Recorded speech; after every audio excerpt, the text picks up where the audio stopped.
Dear student, start करेंगे unit 8 biology in human welfare. काफ़ी important unit है आपकी बुक में। इससे एग्ज़ाम के एक पॉइंट ऑफ व्यू से अगर हम देखें तो कम से कम 12 मार्क्स का इस यूनिट से पूछा जाता है, तो काफ़ी इम्पोर्टेंट है। देखते हैं चैप्टर 8, जिसका नाम है ह्यूमन हेल्थ एंड डिजीज़। इसके अंदर हमने स्टडी करना है common disease in humans, immunity, AIDS, cancer, drug and alcohol abuse. तो इतने सारे टॉपिक्स को हम इस चैप्टर के अंदर क्लियर करेंगे। तो आइए स्टार्ट करते हैं। Health for a long time was considered as a state of body and mind where there was a balance of certain humours. हम अगर हेल्थ की बात करें तो हेल्थ से हमारा आस्पेक्ट क्या होता है कि जो हमारा फिजिकल बॉडी है, जो हमारा मेंटल लेवल है और जो हमारा सोशल लेवल है, इन तीनों में अगर कोई पर्सन गुड है, यानी कि वो अच्छा वर्क कर रहे हैं तीनों आस्पेक्ट में, तो वो क्या है, हेल्थी पर्सन है। ठीक है, that is what certain Greek like Hippocrates as well as Indian Ayurveda system of medicine arrested। तो इस वजह से जो एक फील्ड हमारे सामने साइंस के अंतर्गत दिखा वो है हेल्थ, ह्यूमन हेल्थ। और इसमें सबसे पहला जो वर्क किया, जो साइंटिस्ट या फिर जो मेडिसिनिस्ट हम कहेंगे, वो थे हिप्पोक्रेटस, जो कि एक ग्रीक कंट्री से बिलोंग करते थे।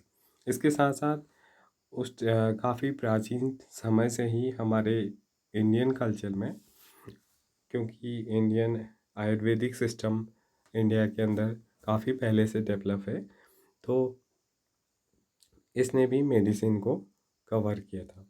It was thought that persons with black bile belong to hot personality would have fevers। तो ऐसे व्यक्ति जिनके बैक बाइल क्या होते हैं, हॉट होते हैं, काफ़ी ज़्यादा गर्म होते हैं, उन पर्सन्स को क्या हो सकता है, फीवर हो सकता है। This idea was arrived at the pure relative reflective thought. तो ये जो आइडिया था कि अगर किसी पर्सन के बैक बाइल क्या है, हॉट है, तो उसे फीवर होगा, ये क्या था, एक रिफ्लेक्टिव थॉट पे आधारित था। It is based on reflective thought. The discovery of blood circulation by William Harvey using experimental method and the demonstration of normal body temperature in persons with back bile using thermometer disprove the good humor hypothesis of health। तो हमारी body को क्या है कि जब thermometer का development हुआ और एक पर्सन के बैक बाइल को उसका टेम्परेचर माप करके बताया गया कि इस व्यक्ति को फीवर है या नहीं है, तो जो गुड ह्यूमर वाला एक हाइपोथेसिस चल रहा था हेल्थ के लिए, वो वो क्या हो गया, उसको डिसएग्री कर लिया, वो डिसअप्रूव हो गया। यहाँ पर आपने फर्स्ट लाइन में पढ़ा, health for a long time was considered as the state of body and mind where there was a balance of certain humours. Humours से मीनिंग यहाँ पर क्या था, कुछ ऐसे मटेरियल्स जिनकी वजह से हमारे माइंड का या फिर हमारी बॉडी का क्या हो रहा है, एक बैलेंस बना हुआ है, उसको ह्यूमरस कहा गया था। तो जब थर्मामीटर का डिस्कवरी हुआ और ब्लड ब्लड को या ब्लड का जो सर्कुलेशन था ह्यूमन बॉडी के अंदर, उसका डिस्कवर हुआ, विलियम हार्वे ने किया, तो ये थ्योरी को यहाँ पर डिसअप्रूव कर लिया गया। In later year biologist stated that mind influence through neural system and the endocrine system। इसके कुछ समय बाद बायोलॉजी के अंदर ये बात आई कि बायोलॉजी ने कहा कि जो माइंड का इन्फ्लुएंस है हमारे माइंड में जो भी चल रहा है उसको किसके द्वारा न्यूरल सिस्टम जो ह्यूमन बॉडी के अंदर प्रेजेंट था या फिर जो एंडोक्राइन सिस्टम इसके साथ न्यूरल सिस्टम के साथ इनके साथ हमारे अंदर क्या है एक immune system and that our immune system maintain our health. तो वो क्या करती है, वो हमारी इम्यून सिस्टम हमारी रोग प्रतिरोधक क्षमता वाली जो क्या है एक सिस्टम है प्रतिरोध क्षमता क्षमता वाली, वो सिस्टम क्या करता है हमारे हेल्थ को मेंटेन करने का काम करता है। Hence mind and mental rate can affect our health. तो इस प्रकार से जो माइंड है हमारा और जो मेंटल स्टेट है वो भी हमारी हेल्थ को क्या करता है कहीं ना कहीं अफेक्ट करता है। Of course health is affected by, तो किन किन चीज़ों से हमारा हेल्थ अफेक्टेड रहता है। फर्स्ट होता है genetic disorder deficiency with which a child is born and deficiency defect which the child inherent from parent from birth। तो यहाँ पर जो एक जेनेटिक डिसऑर्डर वर्ड है ये रिलेटेड है हमारे मॉलिक्यूलर बायोलॉजी से, जहाँ पर हमारा जो इनहेरिटेबल पार्ट है, ठीक है, जीन्स वगैरह, जीन की स्टडी को ही हम जेनेटिक्स बोलते हैं। तो जेनेटिक जीन लेवल पर जो हमारे डिसऑर्डर हो रहे हैं, ठीक है, डिसऑर्डर मतलब कोई चीज़ अपने ऑर्डर से इधर उधर हो जाना, या तो उसकी वजह से कोई दूसरी प्रॉब्लम हो जाएगी या उसकी कमी से क्या होगा ह्यूमन ग्रोथ या डेवलपमेंट क्या हो जाएगा, रुक जाएगा। ठीक है, तो ऐसी डिफिशियंसी जो एक बच्चा कहाँ से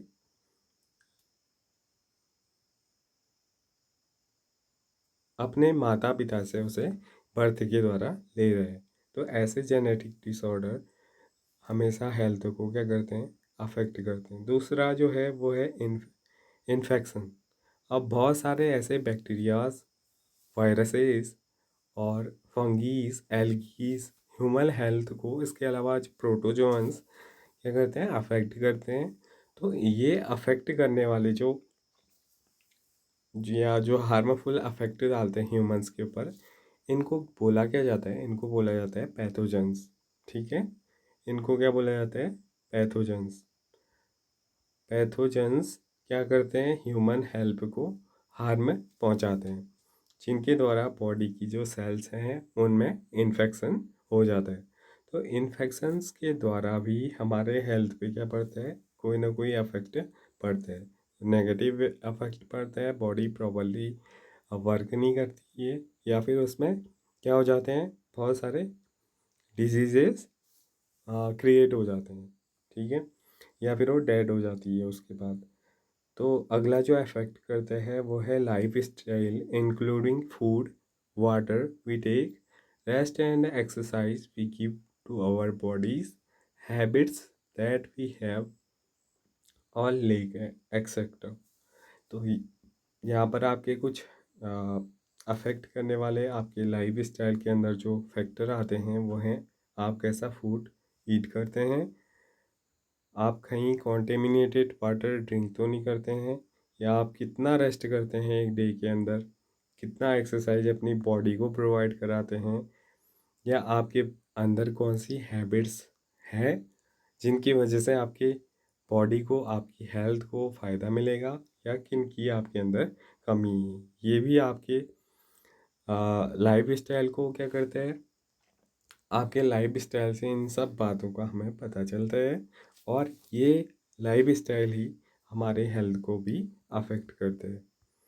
the term health is very frequently used by everyday. हर कोई, आपने देखा होगा जनरली हेल्थ शब्द का अपने एवरीडे के लाइफ में यूज़ करते हैं। How do we define it, हम इसको कैसे डिफाइन करेंगे। Health does not simply means absence of a disease. Health का सिंपली जो मीनिंग है वो ये नहीं होता है कि कोई पर्सन डिजीज़ की उसमें absence है, और फिजिकल फिटनेस, या फिर जो कोई व्यक्ति फिजिकली फिट है तो हम उसको ये नहीं कह सकते हैं कि वो पर्सन क्या है, वो एक हेल्थी पर्सन है। It could be defined as a state of complete physical, mental and social well-being.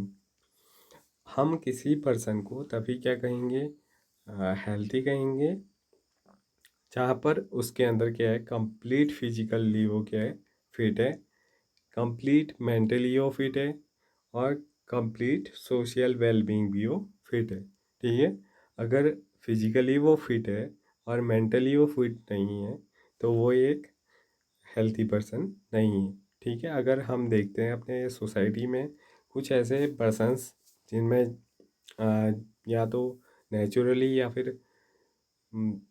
उनके डेली रूटीन या फिर उनकी लाइफ स्टाइल की वजह से या तो उनमें क्या हो जाता है, कुछ डिफेक्ट आ जाता है या फिर जेनेटिक डिसऑर्डर की वजह से अगर किसी पर्सन्स का जो मेंटल डेवलपमेंट है वो नहीं हो पाता है, हम देखते हैं ऐसे पर्सन्स को अपनी सोसाइटी में, तो वो अगर फिजिकली वो ठीक है या फिर वो सोशली तो कहाँ होंगे ठीक, कोई मेंटल व्यक्ति या कभी सोशली ठीक हो सकता है, नहीं हो सकता है, तो ऐसे ही वो मेंटली भी फिट नहीं है। तो उस पर्सन को अगर वो हेल्थी मैं फिजिकली हेल्थी भी लग रहा है तो वो एक हेल्थी पर्सन नहीं है। When people are healthy, they are more efficient at work. जब पर्सन क्या होते हैं, हेल्थी होते हैं, तो वो किसी भी वर्क के लिए क्या करते हैं, मोर एफिशिएंट एफर्ट करते हैं। ठीक है, दिस इंक्रीजेज प्रोडक्टिविटी, और इसकी वजह से उनकी जो प्रोडक्टिविटी होती है वो इंक्रीज होती है एंड ब्रिंग्स इनकम प्रॉस्पेरिटी।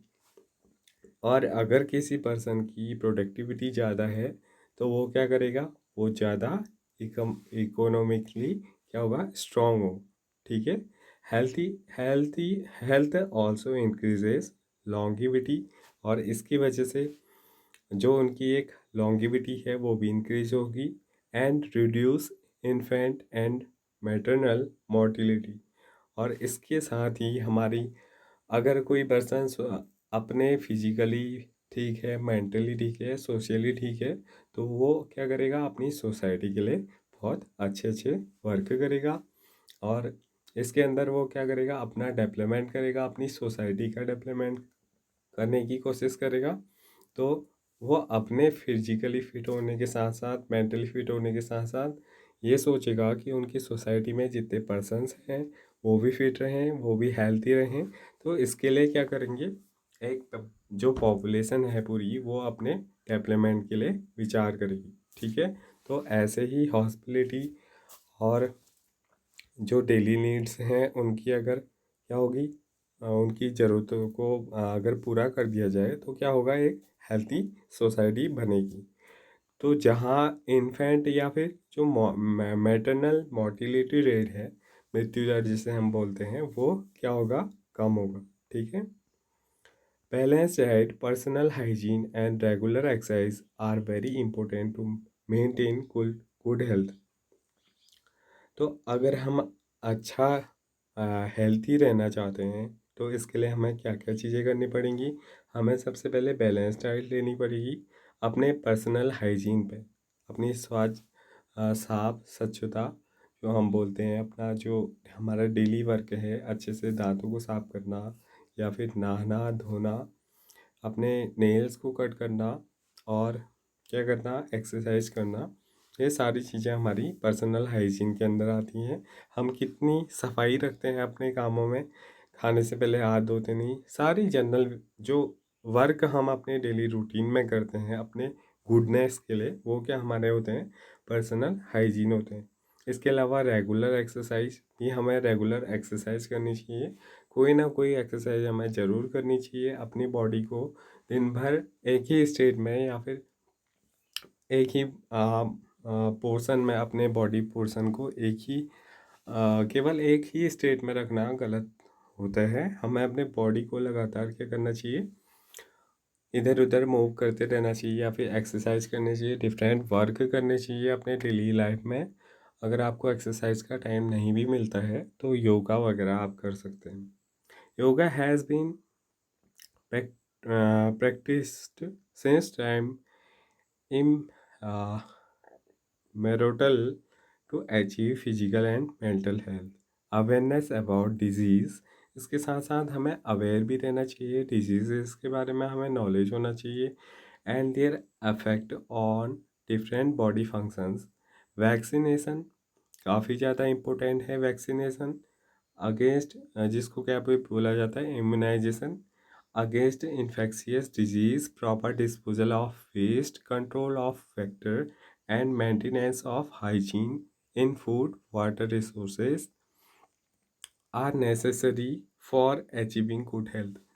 तो अपने साथ साथ हमें अपने सोसाइटी को भी ध्यान में रखना है, अवेयरनेस फैलानी है हमें सब जगह पर। अपनी सोसाइटी में क्या करना है, डिजीज़ और उनके अफेक्ट क्या पड़ते हैं हमारे डिफरेंट जो बॉडी फंक्शंस में हैं, उनमें क्या अफेक्ट पड़ते हैं, इसके बारे में हमें अपने साथ साथ अपनी सोसाइटी को भी इसका नॉलेज बांटना चाहिए। इसके साथ साथ वैक्सीनेशन, इम्यूनाइजेशन की प्रोसेस, एंटीबॉडीज़ देना, जो बनी बनाई एंटीबॉडीज़ हैं उनको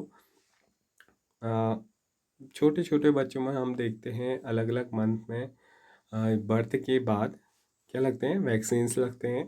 तो वो वैक्सीन्स क्या होती हैं, एंटीबॉडीज होती हैं जो हमारी बॉडीज़ में इंटर कराई जाती हैं, जिससे भविष्य में कोई डिजीज़ हमें ना हो जाए। उससे हमारी बॉडी क्या बनाती है, उसके लिए एंटीबॉडी बनाती है। इसके अलावा proper disposal of waste, control of factor and maintenance of hygiene, ये सारा हमारा क्या है, एक गुड पर्सन के लिए नाते एक वर्क है, डेली वर्क है। When the functioning of one or more organ or system of the body is adversely affected, characterized by appearance of various signs and symptoms, we say that we are not healthy। और जब कभी हमारी body में कोई body part या फिर कोई system अगर प्रॉपर वर्क नहीं करता है, तो क्या होगा, वो अफेक्टेड होगा।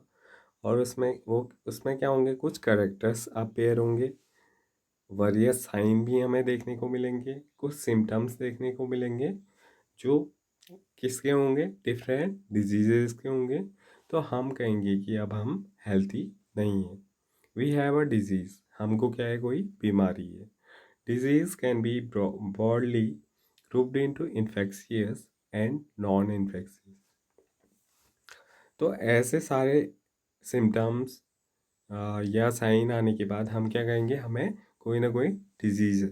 तो डिजीज़ को अगर हम, आप यहाँ पर डिजीज़ नया टॉपिक आ गया, डिजीज़ को हम अगर डिवाइड करते हैं तो हम इन्हें टू ग्रुप्स में डिवाइड करते हैं। फर्स्ट तो जो इन्फेक्शियस होते हैं और दूसरे नॉन इन्फेक्शियस।